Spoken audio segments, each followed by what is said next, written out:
Assalamu alaikum. Today's my lecture topic is column chromatography. As I already delivered my lecture on chromatography, it is a type of chromatography column, that is column chromatography. So first of all, coming towards the objectives, सबसे पहले हम इसमें देखेंगे chromatography, column chromatography क्या होती है, इसके principles, इसकी इंस्ट्रूमेंटेशन, किस तरह ये वर्क कर रहा है। ठीक है, मोबाइल पे इसकी सिलेक्शन चेक करेंगे, इसमें कॉलम की जो है कैरेक्टरिस्टिक्स हैं, इसकी प्रिपरेशन किस तरह होती है, ये इसकी पैकेजिंग टेक्निक क्या होती है, मोड ऑफ इल्यूजन क्या होता है। इल्यूजन में ऑलरेडी प्रीवियस लेक्चर में डिस्कस कर चुकी हूँ, अगर आपने नहीं देखा है तो आप काइंडली क्रोमेटोग्राफिक टेक्निक का जो मैंने लेक्चर डिलीवर किया है तो काइंडली आप उसको देख लें, ताकि आपको आगे की चीजें समझने में आसानी है। ठीक है, उसमें टर्मिनोलॉजीज जो है वो एटलीस्ट आप वो जरूर देख लें। ठीक है, उसके बाद हम देखेंगे कॉलम क्रोमेटोग्राफी में क्या फैक्टर्स हैं इन्फ्लुएंस करते हैं, जो कि कॉलम क्रोमेटोग्राफी को डिस्टर्ब कर रहे हैं, उसकी एप्लीकेशंस क्या होती हैं, एडवांटेजेस और डिसएडवांटेजेस ऑफ कॉलम क्रोमेटोग्राफी।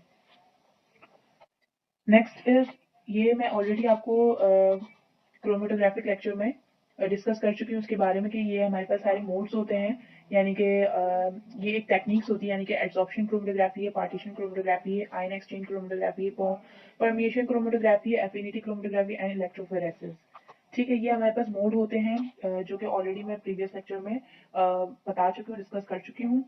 तो अब यहाँ पर हम इसकी फर्दर टाइप्स डिस्कस करेंगे। ठीक है, इस टेक्निक के थ्रू, इस मेथड्स के थ्रू, इसके फर्दर क्या क्या कौन कौन से टेक्निक्स इन्वॉल्व हैं, हम उसको डिस्कस करेंगे। तो यहाँ पे मैं एड्सॉर्प्शन क्रोमेटोग्राफी का कॉलम यानी कि liquid column chromatography point number 2 start कर रही हूँ।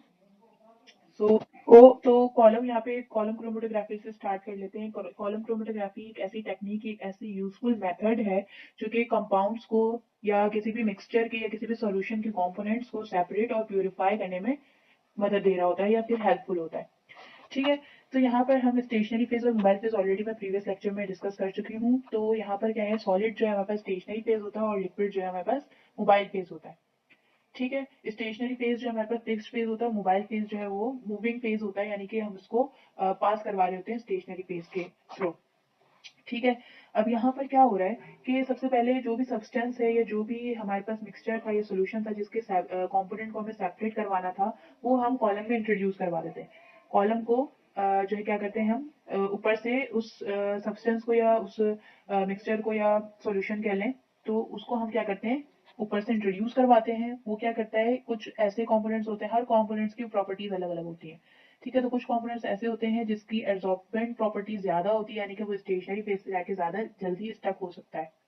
ठीक है, लेकिन कुछ कंपोनेंट ऐसे भी होते हैं जो कि हमारे पास जैसे ही इंट्रोड्यूस करवाया जाता है वो स्टेशनरी फेज से स्टक नहीं होते, वो उससे इजिली पास आउट हो जाते हैं और सेपरेट हो जाते हैं।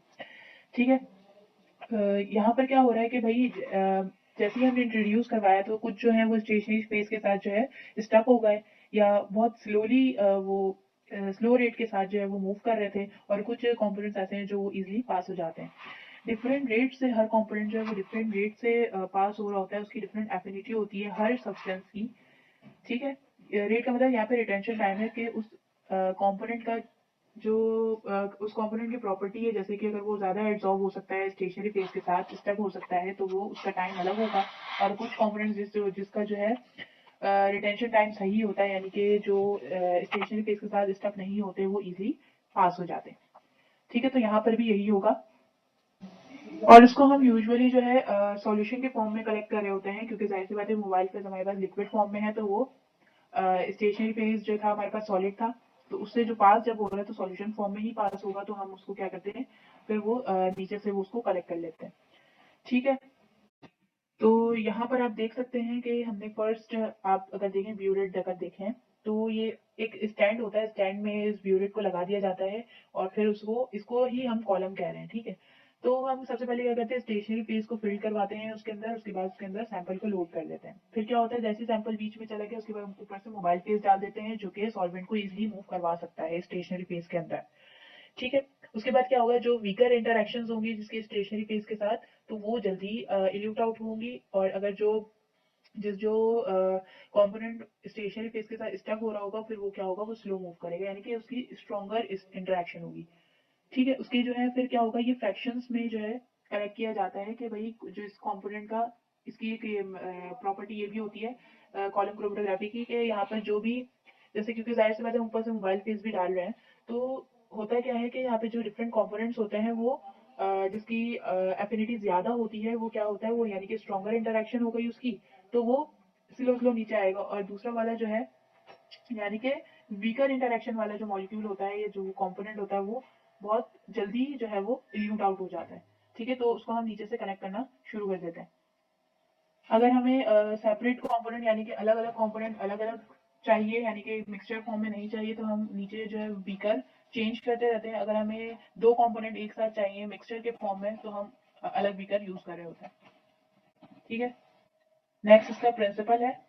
प्रिंसिपल इसका क्या होता है, एड्सॉर्प्शन, क्योंकि मैंने आपको बताया शुरू में कि भाई ये यहाँ पर एड्सॉर्प्शन टेक्निक के थ्रू जो है कॉलम क्रोमेटोग्राफी को हम डिस्कस कर रहे हैं, क्योंकि वो उसी की टाइप होती है। तो यहाँ पे क्या है, इसका प्रिंसिपल भी एड्सॉर्प्शन बेस्ड ही होता है। यहाँ पे कॉलम जो है यानी कि जो भी हम इंस्ट्रूमेंट यूज कर रहे हैं इसका, जैसे कॉलम है तो वो ग्लास का होना चाहिए या फिर मेटल का होना चाहिए, जिससे हमें स्टेशनरी फेस को इंट्रोड्यूस करवाना है।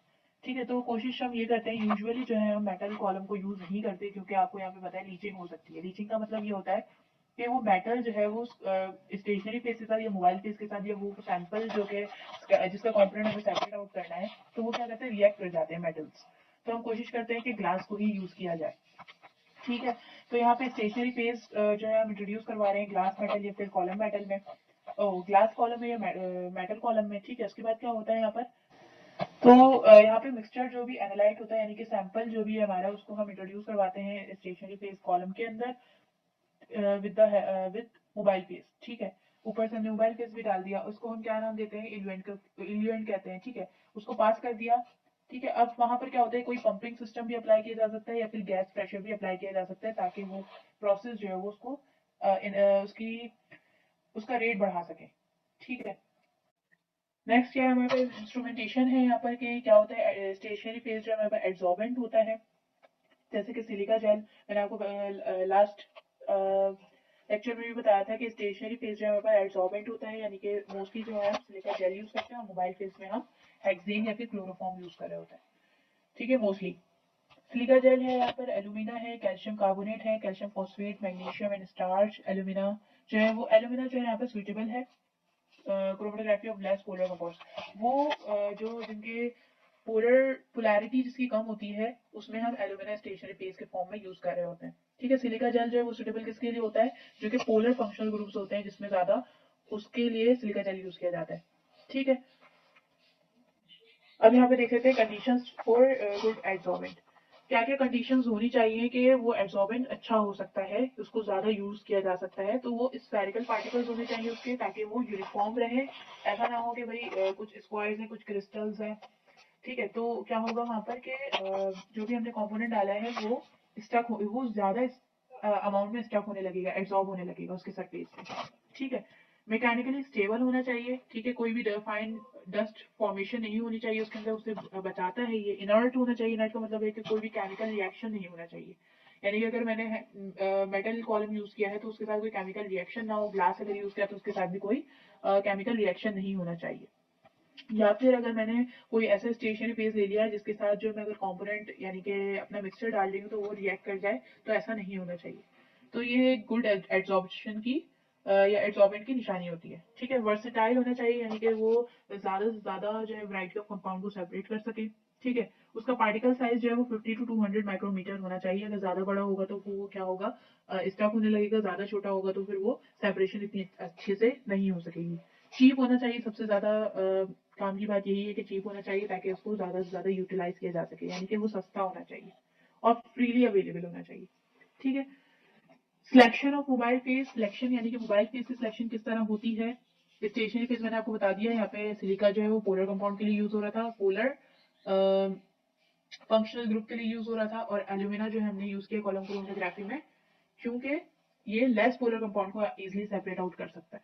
ठीक है, तो यहाँ पे मोबाइल फेस की बात कर लेते हैं। मोबाइल फेस जो है वो सॉल्वेंट के फॉर्म में यूज हो रहा है, डेवलपर के फॉर्म में यूज हो रहा है, और इल्यूएंट के फॉर्म में भी यूज हो रहा है। ठीक है, या इसको या फिर आप डेवलपिंग एजेंट भी कह सकते हैं मोबाइल फेस को। ठीक है, ये क्या करता है, रिमूव करता है कंपोनेंट को कॉलम के अंदर से। ठीक है, वो कंपोनेंट जो प्योर कर रहा होता है ये प्योर कर रहा होता है कंपोनेंट को कॉलम के अंदर से, ठीक है। तो क्या है ये जिसको इल्यूएंट का नाम दे देते हैं, ठीक है। यहाँ पे based on solubility solvent selection, यानी कि सॉल्वेंट सिलेक्शन यानी मोबाइल फेस की वो सिलेक्शन होगी जो ज्यादा सॉल्युबल ना हो, क्योंकि जाहिर है अगर सॉल्युबिलिटी हो गई मोबाइल फेस की सैंपल के साथ तो फिर वो क्या होगा, एक अच्छी सेपरेशन नहीं दे सकेगा। या अगर मोबाइल फेस स्टेशनरी फेस के साथ अगर डिजोल्व हो गया, क्योंकि ये लिक्विड फॉर्म में है और स्टेशनरी फेस हमारे पास सॉलिड फॉर्म में था, अगर इन दोनों की आपस में जो है सॉल्युबिलिटी बढ़ गई, यानी कि अगर वो सॉल्युबल हो गया, तो वो क्या होगा, इजिली प्रॉपर सेपरेशन नहीं हो सकेगी, ठीक है। तो यहाँ पर हम मोबाइल फेस की सॉल्युबिलिटी भी चेक कर रहे होते हैं कि वो किसी चीज के साथ सॉल्युबल ना हो जाए। इसकी पोलैरिटी सबसे इंपॉर्टेंट फैक्टर है, यानी कि अगर वो पोलर कंपाउंड है तो वो कॉलम क्रोमेटोग्राफी से नहीं होगा, क्योंकि उसकी पोलैरिटी ज्यादा है तो वो स्ट्रॉन्गर इंटरेक्शन देगा स्टेशनरी फेस के साथ। लेकिन अगर पोलैरिटी कम है तो वो क्या करेगा, क्योंकि मैंने आपको पहले बता दिया, क्योंकि लेस पोलर कंपाउंड्स को हम कॉलम क्रोमेटोग्राफी में यूज करते हैं, तो मोबाइल फेस भी हमारे पास लेस पोलर होना चाहिए। डिफरेंट मोबाइल फेस यूज, कौन कौन से मोबाइल फेस यूज हो सकते हैं यहाँ पे, ठीक है। तो मेन जो हमारे पास हेक्सेन और क्लोरोफॉर्म होता है, यहाँ पर क्या यूज किया जा रहा है, petroleum ether carbon tetrachloride cyclohexane, ठीक है। हेक्सेन का ही एक रिंग फॉर्म होता है साइक्लोहेक्सेन, ठीक है। ईथर यूज कर सकते हैं सिंगल फॉर्म में, एसीटोन है, बेंजीन है, टॉलिन है, इंस्टर्स वाटर को भी हम एज अ व्हीकल या मोबाइल फेस यूज कर सकते हैं, ठीक है, एज अ सॉल्वेंट या एज अ मोबाइल फेस भी कह सकते हैं, ठीक है। ये इसकी क्या है, ये डिपेंड करता है सॉल्युबिलिटी पे, ये जो क्या एज जो कि हम प्रीवियसली डिस्कस कर चुके हैं, ठीक है। लो बॉइलिंग पॉइंट पे इसकी जो सॉल्वेंट जो हमारे पास लो बॉइलिंग पॉइंट का होना चाहिए, ताकि उसकी रिकवरी आसान हो सके इल्यूटेड मटेरियल की, ठीक है। However, polarity has seen the most important factor in the absorption chromatography. Polarity जो है हमें सबसे ज्यादा चेक करनी पड़ती है, क्योंकि अब मैंने आपको पहले भी बताया कि भाई मोबाइल फेस की पोलैरिटी ज्यादा अगर हो गई तो वो स्ट्रॉन्गर इंटरेक्शन दे देगा स्टेशनरी फेस के साथ या कंपोनेंट्स के साथ, तो वहाँ पे सेपरेशन नहीं हो सकेगी, ठीक है। अच्छा, यहाँ पे डिफरेंट मोबाइल फेस जो है increase order of polarity, polarity के बेस पे ही यहाँ पे मोबाइल फेस को सेलेक्ट किया जा रहा है। अब अच्छा, कॉलम की कैरेक्टरिस्टिक्स क्या होती हैं कि भाई कॉलम किस तरह का होना चाहिए, तो मेन फंक्शन क्या है कि वो स्टेशनरी फेस को सपोर्ट करे, ठीक है। ऐसा ना हो कि कॉलम जो है वो स्टेशनरी फेस के साथ रिएक्ट कर जाए, यानी कि जैसे कि मेटल्स आते हैं, यूजुअली मेटल्स जो है वो रिएक्ट कर जाते हैं, तो अगर ऐसा कुछ हुआ तो फिर हमारे जो कंपोनेंट था, ये जो भी मिक्सचर था, उसके कंपोनेंट्स सेपरेट आउट नहीं हो सकेंगे, ठीक है। तो मटेरियल जो कॉलम का होता है वो मोस्टली गुड क्वालिटी का होना चाहिए, न्यूट्रल ग्लास होना चाहिए, जैसे मैंने आपको पहले बताया था। It shouldn't be affected by solvents, ठीक है। कोई भी सॉल्वेंट के साथ रिएक्ट ना करे, कोई भी केमिकली रिएक्ट ना करे, ये इनर्ट होना चाहिए, ठीक है। ऑर्डिनरी ब्यूरेट यूज करते हैं इसमें कॉलम फॉर सेपरेशन के लिए। हम आपको मैंने पहले भी बताया कि ब्यूरेट को हम यूज कर रहे हैं स्टैंड के साथ, ताकि इजिली सेपरेशन हो सके। वो अगर जाहिर सी बात है, अगर वो ब्यूरेट अगर हिल जाता है, अगर स्टैंड हम नहीं लगाते हैं, ब्यूरेट किसी भी फॉर्म में हिल जाता है, तो उसके कंपोनेंट्स क्या है, मिक्सचर के जो भी कंपोनेंट्स वो वापस जो है वो डिजोल्व हो सकते हैं या मिक्स हो सकते हैं दोबारा से, तो उसकी सेपरेशन मुश्किल हो जाती है, ठीक है। उसका डायमेंशन और लेंथ और डायमीटर रेशियो भी चेक किया जाता है, 10:1, 30:1 एंड 100:1, यानी कि कॉलम जो है वो इन्हीं रेशियो पे और लेंथ पे और डायमीटर पे डिपेंड करता है, ठीक है।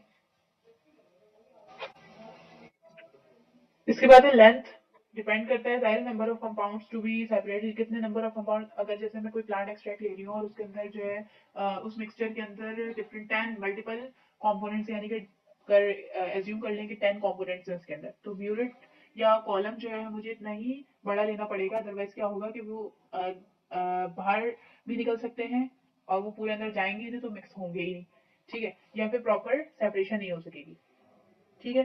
तो टाइप ऑफ एड्सॉर्बिंट यूज किया जाता है, यानी कि स्टेशनरी फेस को चेक करते हुए यूज किया जाता है। क्वांटिटी ऑफ सैंपल, यानी कि सैंपल जाहिर सी बात है, नंबर ऑफ कंपाउंड्स अगर ज्यादा है तो सैंपल की क्वांटिटी भी देखी जाती है कि कितने ज्यादा अमाउंट में मौजूद है वो, ठीक है। Affinity of compound toward the adsorbing used, ये भी मैंने आपको बता दिया कि भाई एफिनिटी अगर ज्यादा होगी किसी भी कंपाउंड की, तो वो स्टेशनरी फेस के साथ स्टक हो जाएगा, अगर कम है तो फिर वो इजिली पास आउट हो सकता है, यानी कि यहाँ पे इंटरेक्शन की बात हो रही है। बेटर सेपरेशन उस वक्त होती है जब लॉन्ग नैरो कॉलम को अगर हम यूज करें, शॉर्टर थिक कॉलम अगर हम यूज करते हैं, तो वो क्या होता है कि नंबर ऑफ प्लेट्स यहाँ पे बढ़ जाएंगे, ठीक है। इसका मतलब ये हुआ कि शॉर्टर और थिक कॉलम अगर हम यूज करते हैं, तो वो जाहिर सेपरेट करने के लिए हमें अगर यहाँ पे अगर हम कोई प्लेट यूज कर रहे हैं, तो उसका नंबर जो है वो इंक्रीज हो जाएगा, तो हम कोशिश करते हैं लॉन्ग और नैरो कॉलम को यूज कर लें। प्रिपरेशन ऑफ कॉलम में क्या होता है, यहाँ पे ज्यादातर जो ग्लास ट्यूब पे मुश्तमिल होता है कॉलम, ठीक है। उस बॉटम पोर्शन जो है हम क्या करते हैं उसको पैक कर देते हैं ग्लास वूल से या कॉटन वूल से, ठीक है। ज्यादातर हम क्या यूज करते हैं, एस्बेस्टोस पैड्स यूज करते हैं ताकि उसकी स्टेशनरी पेज जो है वो मूव ना कर जाए या फिर स्टेशनरी पेज जो है वो डिस्टर्ब ना हो, ठीक है। उसके बाद एड्जॉर्बेंट को पैक करने के बाद क्या करते हैं, यहाँ पे एक पेपर डिस्क लगा देते हैं टॉप पे ताकि उसकी एड्जॉर्बेंट की लेयर जो है वो डिस्टर्ब ना हो जब हम सैंपल को इंट्रोड्यूस करवाएं या फिर मोबाइल फेस को इंट्रोड्यूस करवा रहे हैं, ठीक है। उसके बाद आ जाती है हमारी पैकिंग टेक्निक्स, यानी कि there are two types of preparing the column. दो तरीके से कॉलम को प्रिपेयर किया जा सकता है। एक ड्राई पैकिंग होती है जिसे ड्राई फिलिंग भी कह सकते हैं, और वेट पैकिंग होती है जिसे वेट फिलिंग भी कहा जाता है। कॉलम जो है वो इम्प्योरिटीज से फ्री होना चाहिए, कि कोई भी इम्प्योरिटीज अगर उसके अंदर होगी तो क्या होगा, वो रिएक्ट कर जाएगा। सैंपल के साथ भी कर सकता है, स्टेशनरी फेस के साथ भी कर सकता है, या फिर मोबाइल फेस के साथ यानी कि सॉल्वेंट के साथ भी कर सकता है, ठीक है। इसके बाद क्या करते हैं, उसको सबसे पहले वॉश करेंगे प्रॉपरली, उसके बाद उसको ड्राई करते हैं, ठीक है। जाहिर सी बात है, कोई भी अगर हम केमिस्ट्री लैब में मोस्टली हम क्या करते हैं कि सबसे पहले कोई भी इक्विपमेंट अगर हम यूज कर रहे हैं तो उसको सबसे पहले उसको वॉश करना पड़ता है, उसके बाद उसको ड्राई करना पड़ता है, क्योंकि उसके अंदर अगर प्रीवियसली कोई कंपोनेंट मौजूद था तो वो क्या करेगा, हमारे रिजल्ट में एरर डाल देता है, ठीक है। अगर स्टेशनरी फेस के साथ अगर हम सैंपल को या कॉलम को फिल कर रहे हैं तो हम सबसे पहले क्या करते हैं, कॉटन या ग्लास फुल को उसके अंदर लगा देते हैं, ठीक है, ताकि वो इजिली ड्राई हो सके और यूनिफॉर्मली उसके अंदर जो भी हम स्टेशनरी फेस डालें वो यूनिफॉर्मली फिल्ड हो सके। ड्राई पैकिंग टेक्निक में हम क्या कर रहे हैं कि भाई एड्सॉर्बेंट जो है कॉलम कॉलम में डाल रहे हैं, यानी कि स्टेशनरी फेस जो हम कॉलम के अंदर डाल रहे हैं वो ड्राई फॉर्म में होना चाहिए, क्योंकि आपने देख लिया स्टेशनरी फेस हमने सॉलिड फॉर्म में यूज किया है, ठीक है। तो उसके बाद वो वेट नहीं होना चाहिए। फिर उसके बाद हम उसमें क्या करते हैं, सॉल्वेंट को फिल करते हैं इक्विलिब्रियम जब तक रीच नहीं हो जाते, यानी कि उसकी इक्विलिब्रियम बरकरार ना हो जाए। डीमेरिट्स क्या होते हैं, यहाँ पर एयर बबल्स इंट्रैप्ट हो जाते हैं, यानी कि अगर मोबाइल फेज और स्टेशनरी फेज हमने स्टेशनरी फेज के ऊपर अगर हमने मोबाइल फेज डाल दिया है तो उसके अंदर क्या होता है, एयर बबल्स इंट्रैप्ट हो जाते हैं, यानी कि एयर बबल्स बन जाते हैं। फिर वो क्या करता है, एब्जॉर्बेंट लेयर को क्रैक कर देता है, जिसकी वजह से क्या होता है, सेपरेशन मुश्किल हो जाती है, ठीक है। तो हम क्या करते हैं, after filling tapping can be done to remove void, यानी कि जब हम स्टेशनरी पेज को डाल देते हैं तो हम क्या करते हैं, उसको टैप करते हैं ताकि उसका वॉइड्स यानी कि उसकी जो बीच में जो स्पेस आ गया था, एयर बबल्स आ गए थे, वो रिमूव आउट हो सके। वेट पैकिंग टेक्निक में क्या करते हैं, ये एक आइडियल और कॉमन टेक्निक होती है जिसमें मटेरियल जो है वो स्लरीड फॉर्म में डाला जाता है मोबाइल फेस के साथ या सॉल्वेंट के साथ। स्लरीड मतलब लिक्विड फॉर्म में, या फिर समझ लें गीला थोड़ा सा मटेरियल होता है, उसमें हम क्या करते हैं, कॉलम के अंदर डाल देते हैं, ठीक है। लेकिन हम क्या करते हैं, बहुत स्मॉल पोर्शन में डालते हैं, थोड़ा थोड़ा करके डालते हैं ताकि उसकी एयर इंट्रैपमेंट ज्यादा ना हो। स्टेशनरी फेज क्या करता है, फिर वो यूनिफॉर्मली सेटल होता है, क्रैकिंग नहीं होती उसके अंदर एड्सॉर्बेंट की, ठीक है। Solid settle down while the solvent remain upward. Solid क्या होता है, वो सेटल डाउन हो जाता है, और लिक्विड जो है उसके पास सॉल्वेंट जो भी था वो क्या होता है, अब ऊपर ही रह जाता है।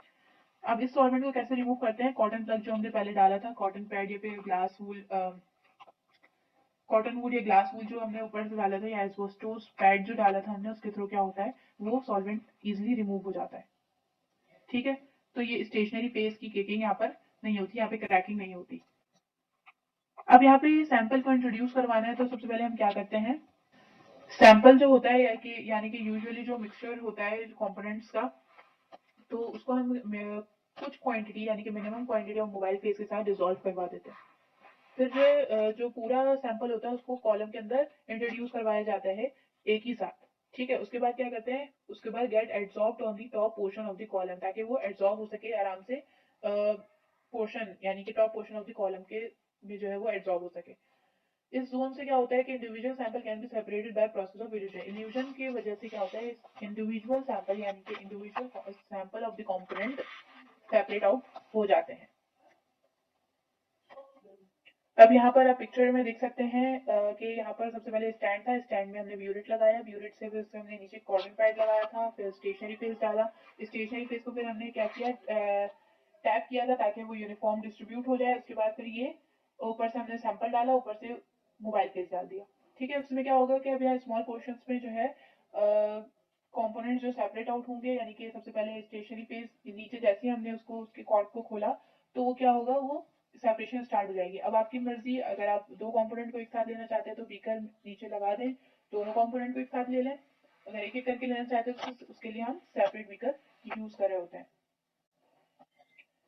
जैसे कि यहाँ पर आप देख रहे हैं, जैसे जैसे जैसे अगर हमें ऊपर से हमने सॉल्वेंट डाल दिया है और डालते ही रहते हैं ताकि जो है वो उसकी जो कंपोनेंट्स है वो इजीली नीचे जा सके। ठीक है, तो क्या होगा, अगर मुझे व्हाइट पोर्शन चाहिए था तो मैंने नीचे बीकर लगा दिया, व्हाइट पोर्शन को कलेक्ट कर लिया। अगर मुझे येलो चाहिए तो मैं वेट करूंगी। ठीक है, नीचे बीकर लगा रहता है। ठीक है, ऐसा ना हो क्योंकि जाहिर सी बात है केमिकल को अगर हम डील कर रहे होते हैं तो उसको बहुत सारे प्रिकॉशंस होते हैं जो हम यूज कर रहे होते हैं। ठीक है, तो अगर मुझे येलो पोर्शन चाहिए था तो मैं वेट करूंगी तब तक येलो पोर्शन नीचे नहीं आ जाता। जैसे ही येलो पोर्शन नीचे आता है फिर मैं उसको लीड हटाकर उसको कलेक्ट कर लेती हूँ। देन फिर क्या होगा, ब्लू पोर्शन नीचे आएगा, उसके बाद मैं ब्लू पोर्शन में कर लूंगी। अगर मुझे दोनों को साथ चाहिए तो मैं दोनों को साथ भी कर सकती हूँ, लेकिन मुझे वेट करना होगा। अब यहाँ पे अगर मैं एफिनिटी की बात करूँ तो यहाँ पे येलो पोर्शन पहले नीचे आ रहा है, यानी कि ये वीकर इंटरेक्शन दे रहा है स्टेशनरी फेस के साथ, इसलिए वो इजिली वो नीचे आ रहा है सेपरेट होकर। लेकिन ब्लू पोर्शन जो था वो हमारे पास क्या हो रहा है, वो इजिली नीचे नहीं आ रहा, फौरन से नीचे नहीं आ रहा, तो ये स्टेशनरी फेस के साथ स्ट्रॉन्गर इंटरेक्शन रख रहा है, इसकी वजह से इसका रिटेंशन टाइम ज्यादा है।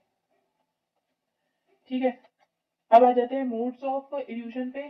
तीन मोड्स होते हैं, आइसोक्रेटिक इल्यूजन होती है, ग्रेडियंट इल्यूजन होती है और स्टेप इल्यूजन होती है।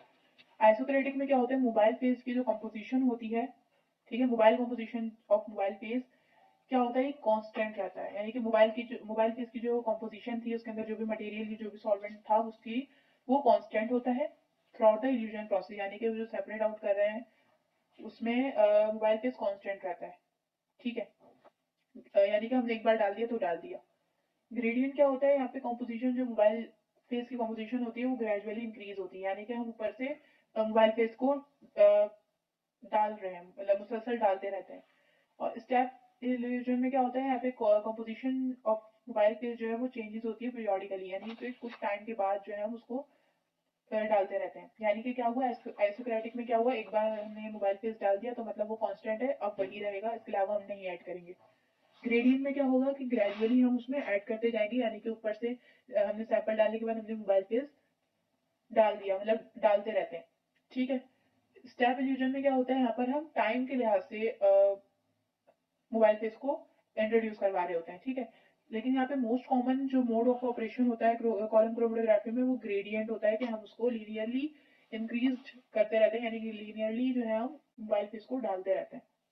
ठीक है, ताकि जो है वो इजिली और प्रॉपरली सेपरेट आउट हो सके उसका कंपोनेंट। अब आ जाते हैं डिटेक्शन ऑफ कंपोनेंट्स पे। डिटेक्शन किस तरह करते हैं कंपोनेंट्स की, कि जो भी कंपाउंड्स यहाँ पर सेपरेट हो रहे हैं कॉलम क्रोमेटोग्राफी के थ्रू, उसका प्रोसीजर क्या होता है, कलर्ड होता है। ठीक है, आपको पता है, मैंने आपको क्रोमेटोग्राफी पे बताया था तो उसमें भी मैंने आपको बताया था कि वो कलर्ड कंपाउंड होते हैं जो कि इजिली सेपरेट आउट हो सके, हम उसको डिफ्रेंशिएट कर सकते हैं। ठीक है, तो यहाँ पे क्या होता है, वो कंपाउंड सेपरेट हो रहे होते हैं कॉलम क्रोमेटोग्राफी से by the procedure of coloured. ठीक है, यानी कि कलर की फॉर्म में जो है वो सेपरेट आउट हो रहे होते हैं कंपोनेंट्स उसके। The progress of the separation can simply B monitored usually, यानी ताकि उसको जो भी कंपोनेंट सेपरेट हो रहा है उसको हम इजीली मॉनिटर कर सकें। जाहिर सी बात है, जब हमने नीचे बीकर लगाया है तो फिर हमें विजुअलाइज ही नहीं होगा कि भाई कौन सा कलर पहले नीचे आ रहा है, या कौन सा कंपोनेंट हमें पहले कलेक्ट करना है, या कौन सा कंपोनेंट हमें जो है वो देर से कलेक्ट करना है, या कौन सा वाला कंपोनेंट हमें कलेक्ट करना है। तो फिर यहाँ पर क्या होता है, मुश्किल हो जाएगी अगर वो कलर नहीं होगा। तो विजुअलाइजेशन अगर नहीं होगी तो फिर हम जो है वो सेपरेट हुआ हुआ जो कंपोनेंट होता है उसको कलेक्ट नहीं कर सकेंगे। सही है, if the compounds to be isolated from column chromatography are colourless, वही वाली बात हो गई, अगर कलरलेस होगा तो क्या होगा, स्मॉल फ्रैक्शंस को हम इल्यूट आउट नहीं कर सकेंगे। भाई मैं कह रही हूँ कि भाई अगर आपने यूनिट लगा दिया उसमें सारा प्रोसेस कर लिया, अब बारी है कलेक्ट करने की, तो क्या होगा कि वो स्मॉल अमाउंट में कलेक्ट करना था या फिर हमें उसको जो है वो पूरा कलेक्ट नहीं करना था, तो क्या होगा फिर यहाँ पर, भाई कोई भी केमिकल रिएक्शन है, मुझे पता है इसमें मुझे 1 ml ही चाहिए। ठीक है, लेकिन अगर उसमें 2 ml एक्सट्रैक्ट जो है या सेपरेट हो रहा है कॉम्पोनेंट, तो मैं क्या करूंगी 1 ml लेने के लिए, फिर अगर वो विजुअलाइज ही नहीं हुआ या कलरलेस हुआ तो मुझे पता ही नहीं चलेगा कितना कॉम्पोनेंट मैं कलेक्ट कर चुकी हूँ या कितना मुझे और करना था, या मुझे ये पता ही नहीं चलेगा कि ये भाई वो कॉम्पोनेंट नीचे आया या नहीं आया। सही है, तो इसलिए यहाँ पर जो है वो क्रोमेटोग्राफी एक ऐसी टेक्निक है, कलर्ड की बेसिस पे जो है वो सेपरेट कंपोनेंट्स को सेपरेट किया जाता है, और यहाँ पर कलर्ड ही सैंपल यूज किया जाता है ताकि उसके अंदर के कंपोनेंट्स हम विजुअलाइज्ड फॉर्म में जो है वो कलेक्ट कर सकें। ठीक है, लेकिन अगर कलरलेस कंपोनेंट है या कलरलेस मिक्सचर है या सॉल्यूशन है तो फिर उसके लिए दूसरी टेक्निक होती है, क्रोमेटोग्राफी टेक्निक नहीं होती। सही है, यानी कि उसको टीएलसी से भी कर सकते हैं। वहां पर अगर कलरलेस है तो हम टीएलसी यानी कि थिन लेयर क्रोमेटोग्राफी के थ्रू भी उसको सेपरेट आउट कर सकते हैं। ये एक अलग टेक्निक है जो मैं इंशाल्लाह नेक्स्ट लेक्चर में आपको समझाऊंगी।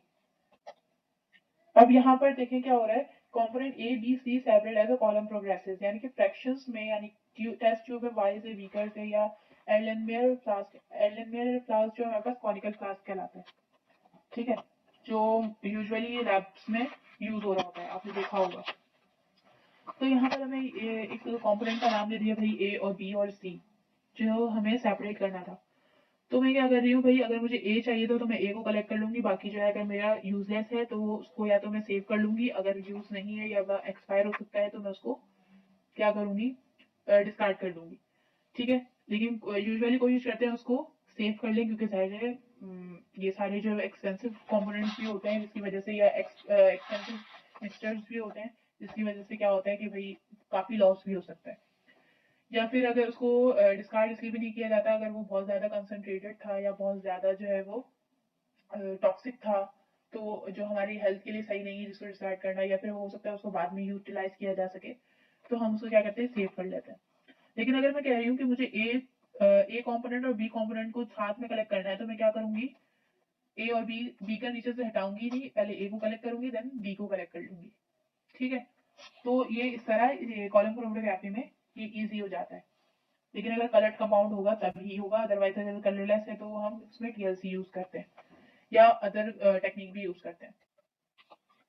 अगर हमें एनालाइज करना है किसी भी फ्रैक्शन को थ्रू जो कि कलरलेस था या फिर कलर्ड कंपाउंड था, तो हम उसको फ्रैक्शन जो टेक्निक होती है, यानी कि अलग अलग कंपोनेंट को अगर मुझे चेक करना है तो मैं टीएलसी के थ्रू भी कर सकती हूँ, यानी कि थिन लेयर क्रोमेटोग्राफी के थ्रू भी कर सकती हूँ। अब यहाँ पर क्या है, factor affecting column column efficiency. ठीक है, यानी कि कौन कौन से फैक्टर्स हैं जो कि इफेक्ट करते हैं कॉलम क्रोमेटोग्राफी के अंदर। तो अगर डायमेंशन है, मैंने आपको बताया था कि एक होता है 100:1 होता है, 30:1 होता है, या फिर 15:1, जो भी रेशियो होता है, अगर उसकी डायमेंशन जो है वो अगर बहुत ज्यादा हो गई है या बहुत ज्यादा कम हो गई है या इम्प्रूव नहीं है या इम्प्रूव्ड है, तो वो भी क्या करता है, इफेक्ट करता है कॉलम क्रोमेटोग्राफी के अंदर। Particle size of column packing, यानी कि अगर separation to be improve by decreasing the particle size of the adsorbent, अगर मैं पार्टिकल साइज को एडसॉर्ब यानी कि स्टेशनरी फेज का पार्टिकल साइज अगर कम कर दूं तो सेपरेशन इंप्रूव हो सकती है। लेकिन यहाँ पर क्या आता है, अगर यूनिफॉर्म मैंने नहीं लिया है पार्टिकल साइज तो वो फैक्टर, यानी कि वो फैक्टर भी इफेक्ट करेगा कॉलम क्रोमेटोग्राफी के अंदर। एक्टिविटी ऑफ एडसॉर्बेंट, यानी कि स्टेशनरी फेज भी सबसे ज्यादा इन्वॉल्व होता है यहाँ पर, कि अगर वो किसी भी केमिकल के साथ रिएक्ट कर गया, कंपोनेंट के साथ रिएक्ट कर गया है, तो वो क्या करेगा, सेपरेशन टेक्निक को मुश्किल बना देगा। ठीक है, यानी कि अगर उसके अंदर स्ट्रॉन्गर इंटरेक्शन हो गई उसकी वजह से कंपोनेंट की, तो फिर वो सेपरेट रिटेंशन टाइम बढ़ा देगा। ठीक है, टेम्परेचर भी इफेक्ट करता है। अगर हायर टेम्परेचर होगा तो इल्यूजन ज्यादा होती है, कम टेम्परेचर होगा तो जाहिर है वो स्टेशनरी बेस के साथ स्टक हो जाएगा। ठीक है, पैकिंग ऑफ द कॉलम, जाहिर सी बात है हम वेट कॉलम यूज कर रहे होते हैं, wet drying wet filling use कर रहे होते हैं, आपको पता है। ठीक है, ताकि उसकी एयर बबल या एयर इंट्रैपमेंट ना हो। क्वालिटी ऑफ सॉल्वेंट्स भी डिपेंड करता है, लो विस्कोसिटी का होना चाहिए। अगर सॉल्वेंट ज्यादा विस्कस हो गया यानी कि ज्यादा गाढ़ा हो गया तो फिर वो डिल्यूट आउट करने के लिए मुश्किल कर देगा, मतलब वो सेपरेशन मुश्किल हो जाएगी। जाहिर सी बात है वो गाढ़ा अगर हो गया तो वो पास होने ही नहीं देगा, डिस्टर्ब हो जाएगा। ठीक है, तो लो विस्कोसिटी जो है वो बेटर रिजल्ट देती है। अब आ जाते हैं एप्लीकेशंस पे, क्या क्या एप्लीकेशन है। ये एक ऐसी टेक्निक है जो कि किसी भी मिक्सचर के कंपोनेंट को सेपरेट करवा लेती है, उसको प्यूरिफाई कर सकती है, आइसोलेट कर सकती है एक्टिव कंपोनेंट्स को, यानी कि उसको सेपरेट आउट कर सकती है जो भी एक्टिव कंपोनेंट्स था उसका। ठीक है, एस्टिमेट करती है ड्रग इन फॉर्मुलेशन की, कितनी ड्रग एक फॉर्मुलेशन बनाने में यूज होती है, या कितने अमाउंट ऑफ ड्रग जो हम यूज करेंगे फॉर्मुलेशन के लिए, या आइसोलेशन ऑफ एक्टिव कॉन्स्टिट्यूएंट। दोनों पॉइंट जो है वो क्या है। अब आ जाते हैं एडवांटेजेस पे। एडवांटेजेस क्या है इसके कि any type of mixture can be separated out, कोई भी टाइप का जो है कि जिसके लेस पोलर कंपाउंड्स के कितने किसी भी टाइप का मिक्सचर हो उसको हम इजीली सेपरेट कर सकते हैं। क्वांटिटी ऑफ मिक्सचर जितनी भी क्वांटिटी का मिक्सचर हो उसको हम सेपरेट कर सकते हैं। अगर उसके लिए हमें क्या करना होगा, लार्ज यूनिट लेना पड़ेगा या लार्ज कॉलम लेना पड़ेगा, यानी कि जिसकी लेंथ अच्छी हो, यानी जिसकी लेंथ ज्यादा हो उस कॉलम को हम यूज करते हुए सेपरेशन कर लेंगे। Wider choice of mobile page हम ज्यादा ज्यादा यानी कि ग्रेडियंट जो एक मोड ऑफ एक्शन मोड था ग्रेडियंट, तो हम उसको यूज कर लेते हैं। यहाँ पे मोबाइल पेज ज्यादा से ज्यादा अमाउंट में यूज हो सकता है। ऑटोमेशन इज पॉसिबल, यानी कि ऑटोमेटिकली हम इसको इजिली सेपरेट आउट कर सकते हैं। ऑटोमेटिकली मतलब ये हुआ इस बात का कि इसमें कोई हमें साइंस लगानी नहीं पड़ी। हमने क्या किया, स्टेशनरी पेज लगाया, उसको कॉटन पैड लगाया उसके ऊपर, उसके बाद हमने क्या किया, सैंपल डाल दिया, ऊपर से मोबाइल पेज ग्रेजुअली डाल रहे हैं, तो वो इजी सेपरेट हो रहा है। इसमें कोई रॉकेट साइंस नहीं लगानी पड़ी। ठीक है, एडवांटेजेस क्या है इसके, डिसएडवांटेजेस क्या है इसके, टाइम कंज्यूमिंग है, ज़ाहिर है अगर कोई कंपोनेंट ज़्यादा स्ट्रॉन्गर इंटरेक्शन कर गया है तो वो रिटेंशन टाइम बढ़ा देगा, जिसकी वजह से टाइम टाइम कंज्यूमिंग हो गया। Large amount of mobile phase are required, ज़्यादा amount of mobile phase use करना पड़ता है। क्यों? क्योंकि यहाँ पर ज़ाहिर है ग्रेडियंट है, यानी ग्रेजुअली हम मोबाइल पेज ऊपर से डालते रहते हैं कॉलम क्रोमेटोग्राफी में, इसलिए हमें ज़्यादा अमाउंट में चाहिए होता है। Automation makes the techniques more complicated and expensive और कॉम्प्लिकेटेड बना देता है ऑटोमेशन। क्यों? क्योंकि यहाँ पर हमने आपने देखा था कि गैस प्रेशर अप्लाई किया जाता है, जिसकी वजह से जो है कॉम्प्लिकेशंस होती हैं। ठीक है, that's all from my lecture, so thank you. If you have any query regarding this lecture, so feel free to ask on the comment section. Thank you.